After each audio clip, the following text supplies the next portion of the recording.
Hello, welcome to Meet the Author, sponsored by Author Event Network in partnership with the Bremerton Public Access television station. I'm your host, Guy Morris. Author Event Network is a nonprofit association of local authors who sign books at local festivals, fairs, and events. Our guest today is Teresa Janssen. Hi, Teresa. How you doing? Hi, Guy. Great. Thank you. You're a new member. I'm so glad to see you. I'm so happy to have you at the station for an interview. It's good to be here. Oh, wonderful. Well, let's get right into it. Let's start by telling the audience what inspired you to want to be an author. Reading. As a child, my mother would take us to the local library every Sunday, and she told us we could check out as many books as we could carry. So early on, I was an avid reader, and it was truly an escape for me. I got to go to wonderful worlds and have adventures. And I also learned a lot from reading, and a lot about the world, the human condition. And early on, as a very young girl, I wanted to be a writer, to be able to take my readers on adventures into new worlds. Now, Stephen King is famous for saying you can't be a good writer unless you're a good reader. What kind of books did you enjoy? Everything. I love fiction. I think one of my favorite childhood book was The Secret Garden. Oh, yeah. Lots of magic there. But also I loved war stories, I loved mysteries, adventure, and then read a lot of nonfiction when I was older. Excellent, excellent. Well, what kind of genres do you read now, and why did you choose, what genre did you choose for your book and why? I was a history teacher and English teacher, so I had the luxury to introduce my students to a lot of good literature. But being a history teacher, I did a lot of research before teaching a topic. And so I would say I read across genres still. So I write nonfiction. I write a lot of essays, creative nonfiction that I publish in literary magazines, as well as short stories. I'm working on a collection of short stories right now. But this novel was something I was working towards for a long time. Excellent. Well, I want to come back to your research in a few minutes, but tell me about let's talk a little bit about this novel. Is there anything about your personal experiences that compelled you to write this particular story first? So this novel is The Ways of Water, and yes, it is inspired by my grandmother's girlhood. Okay. When I was young, in my 20s, I would visit her, and she was in a nursing home. I would take the bus from the University of Washington, where I was going to school, to her nursing home in West Seattle, and I interviewed her, and I asked her so many questions about her youth in the Southwest in the early 1900s. Interesting. And put them away, never intending to write a novel, maybe a biography for the family. But years later, I realized, especially after learning more of history, what a story it was, a true story of adventure. I was really overwhelmed by her courage and tenacity as she overcame a lot of challenging situations. So it's a fiction, but it's based on the facts of your grandmother's life. Inspired by her life, yes. What I found is that there were gaps in the story. There were questions I neglected to ask her. There were some stories in the family that actually contradicted others. And so I realized in order to bring it out in a narrative that I would need to use my imagination, particularly to imagine scenes and conversations, which I couldn't possibly know. Sure, sure. So how much does the fictional version vary from the factual version? The skeleton of the story is true. Okay. And of course, as I said, I did have to leave some things out. I had to play with the timeline. It's the first 22 years of her life, but even that is too much for a novel. Yeah, sure. So I had to invent characters because I couldn't possibly know the people that she interacted with. I had to change some names, and others I kept correct. But what I tried to do was stay true to the spirit of the person I knew and the spirit of the times. Now, is it more of a personal story or an adventure and historical story? What's the real theme that you're trying to pull out here that you want your readers to kind of see? It's a coming-of-age novel, Okay. and it is an odyssey.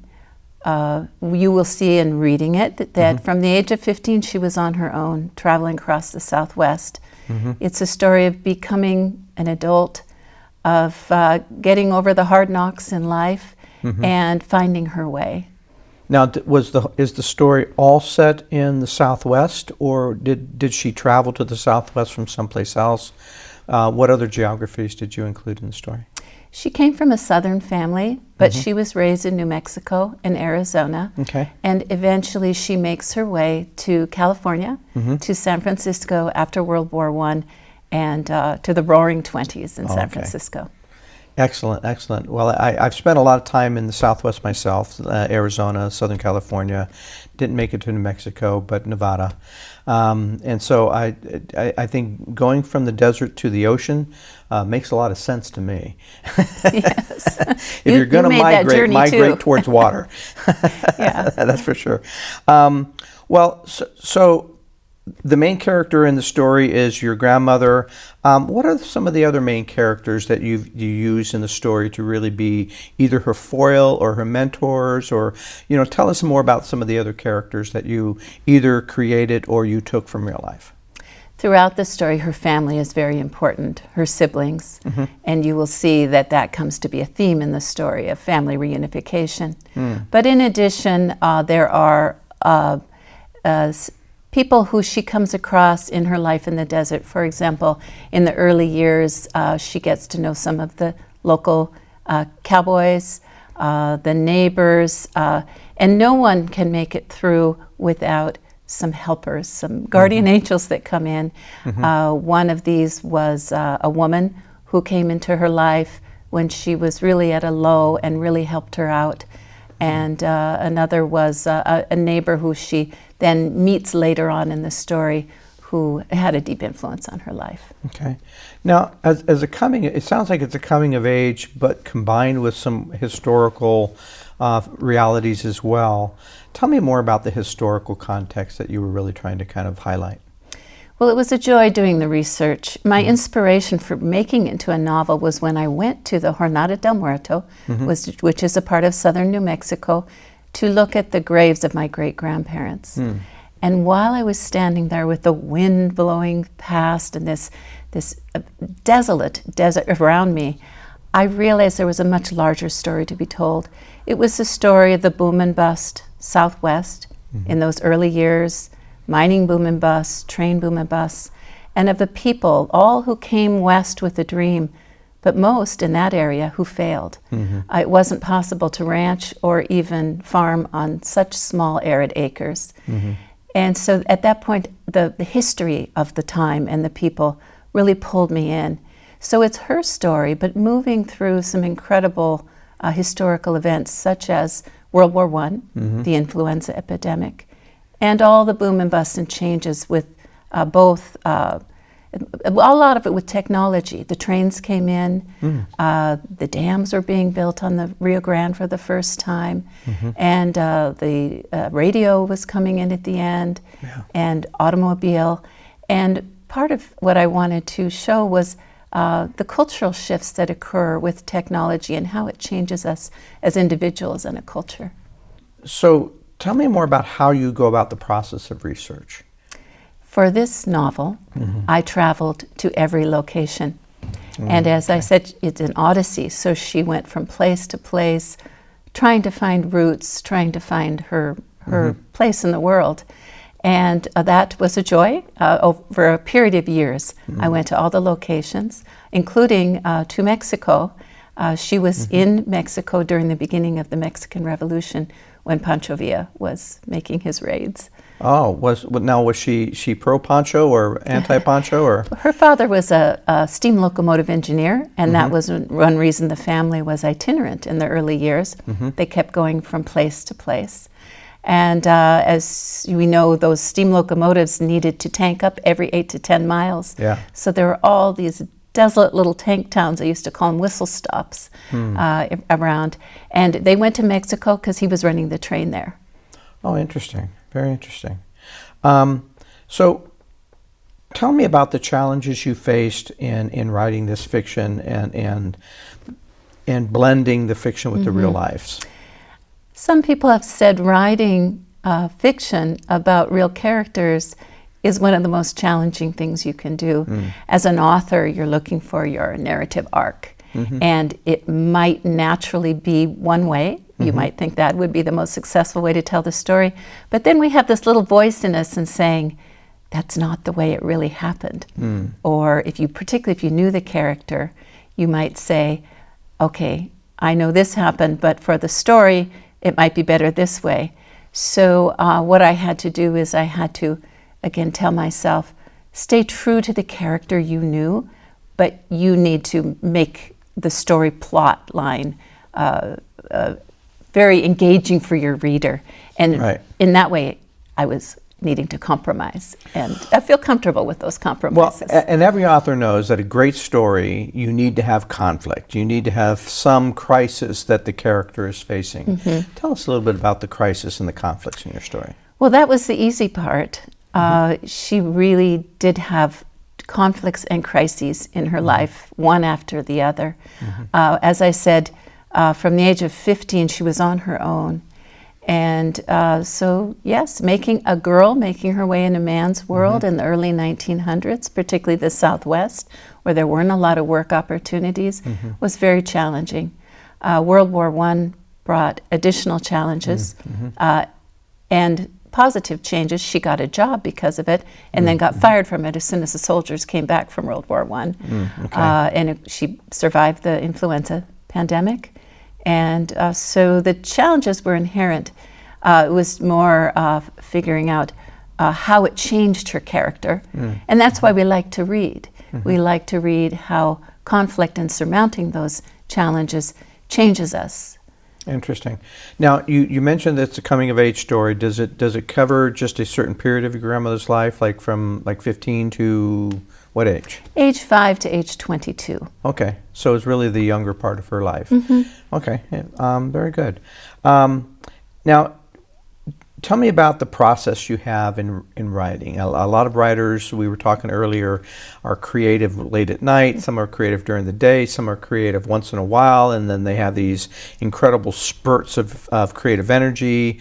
Tell us a little bit about how you mentioned that you write a lot. You write short stories and other things. What's your writing process look like?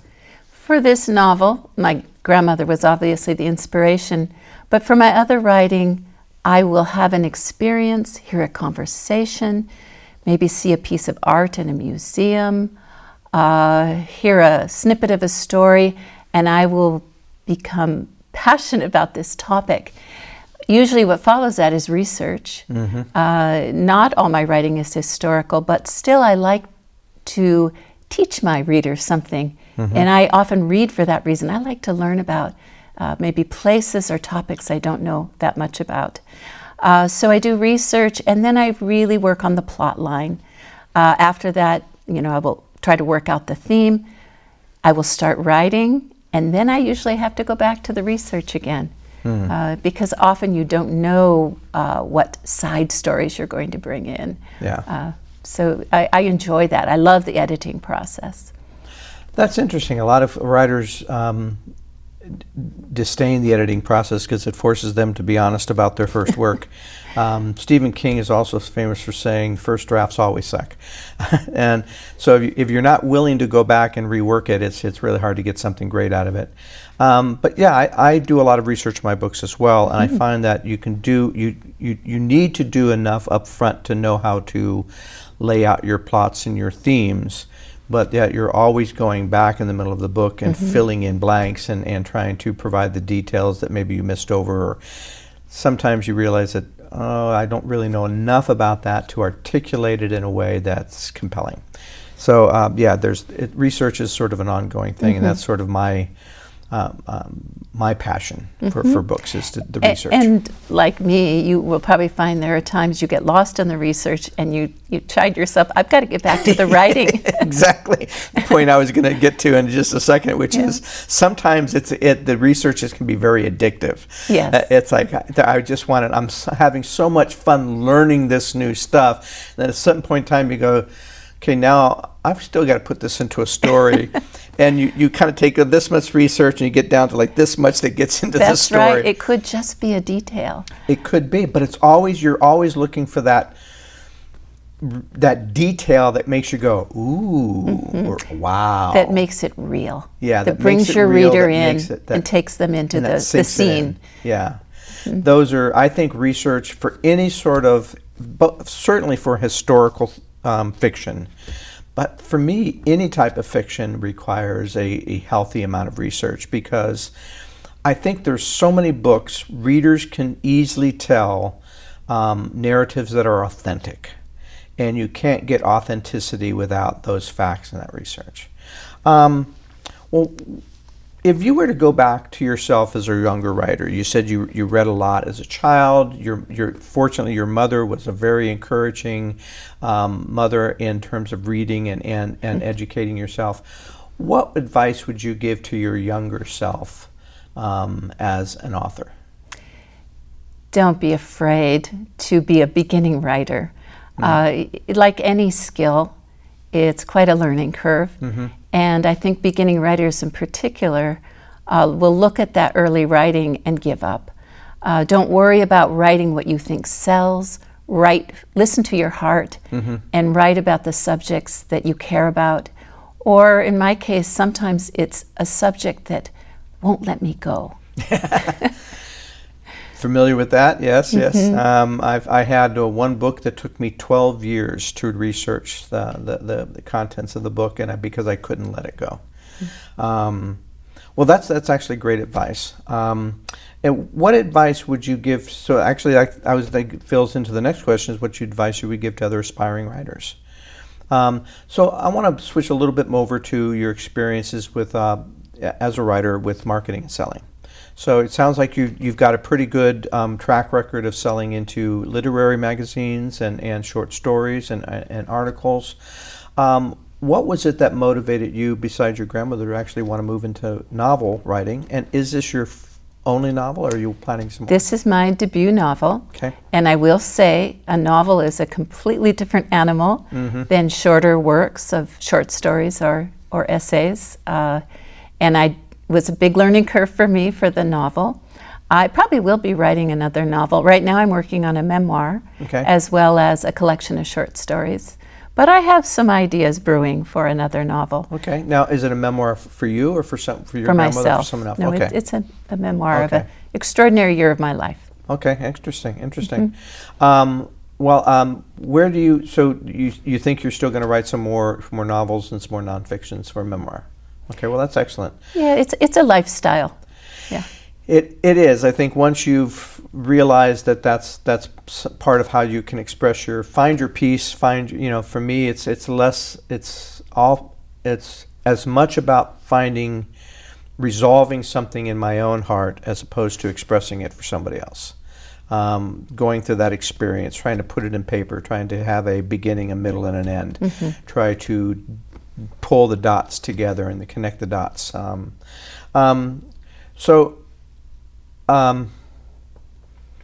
Well, we've actually gone through all of the questions. We went pretty quick today.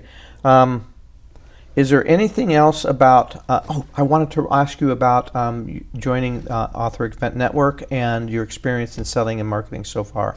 Tell us, before you joined Author Event Network, what were some of your experiences in marketing and selling books, and what were some of the challenges you felt that you had to overcome?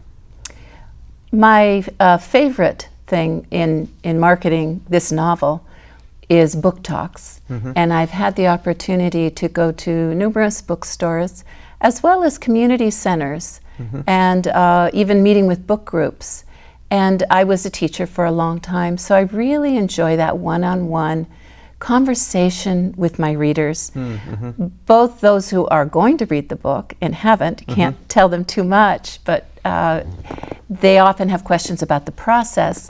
as well as talking to book groups who've read the book and really want to delve into some of the plot twists and, again, some of my decisions in having characters take certain actions in the novel. So I would really say the one-on-one with readers is why I write and the most fulfilling part. The other piece is, of course, media, internet, Facebook, Instagram, all the different social media that for me is a little less rewarding, but necessary. Yeah. And so I've really learned a lot about that too. The necessary evils, yeah. And I think that's one of the reasons we formed Author Event Network is to provide more opportunities for readers to engage directly with the author. And I think most of the authors in the group would agree that that's by far the most rewarding for the author, but sometimes the most effective sales. Readers who understand the author's motives and the author's inspiration and the author's process are much more excited to pick up a book and go through it than just picking up a book off the shelf and reading the back cover. And some of my favorite conversations have been with children and young people who want to write. And there's that they'll often ask about the experience. And it's really wonderful to provide support and affirmation for these young writers. So yes, I'd say in the author, even at the Kingston Market, for example, what a joy to meet with readers and have those conversations. I enjoy it as well. When they ask about the process, I have to, there's a part of me that goes into my sarcastic, snarky side and says, so how much do you like being alone? How well are you with managing your time? Some of those kinds of things. Because there really is I find that it's rewarding because we spend so much time in the research, so much time alone, so much time just thinking and gurgitating over the contents and trying to struggle with the plots and the characters and the themes and the dialogue, that when you finally get a chance to start talking to other people, it's a refreshing opportunity to get out of that little rabbit hole of being an author. And authors are, they say, introverts, and so becoming an extrovert enough to engage with readers is sometimes a challenge for us, but it's also a rewarding challenge. So, well, Teresa, is there anything else that you would want? One last thing, I wanted to show you the cover of the book. This is actually my great aunt on the cover. Oh, interesting. In the Painted Desert of Arizona, and the title, "The Ways of Water," really is a metaphor that runs throughout the book. And I think it's timely. So the dearth of water in the desert, the heat they had to deal with, and her migration towards water and a sustainable life, I think it's very timely now as we are looking at water shortages all over the Southwest. Yes.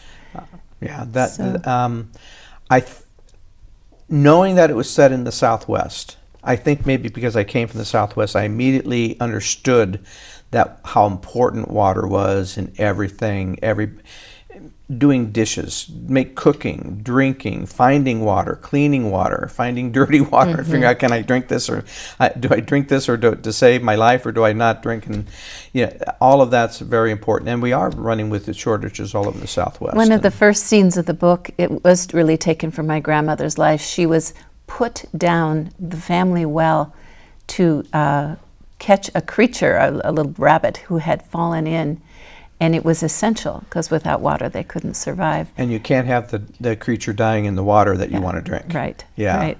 So it goes from there. This metaphor that keeps coming in: water as a blessing, water as sustenance and healer. And I hope that the reader enjoys that theme and metaphor that runs through the book. I think they will, and we take water for granted in most of the states, but if you've ever lived in a arid environment, you understand how critical it is for life and how precious it is to waste. And I tell everybody up here, I says, where I come from, if you want your garden to be green, you just paint it that color. Because nobody in their right mind is going to waste water on the garden unless it's growing food. And so, yeah, there's a mental shift that I think people have to take around water when they're living in an arid place.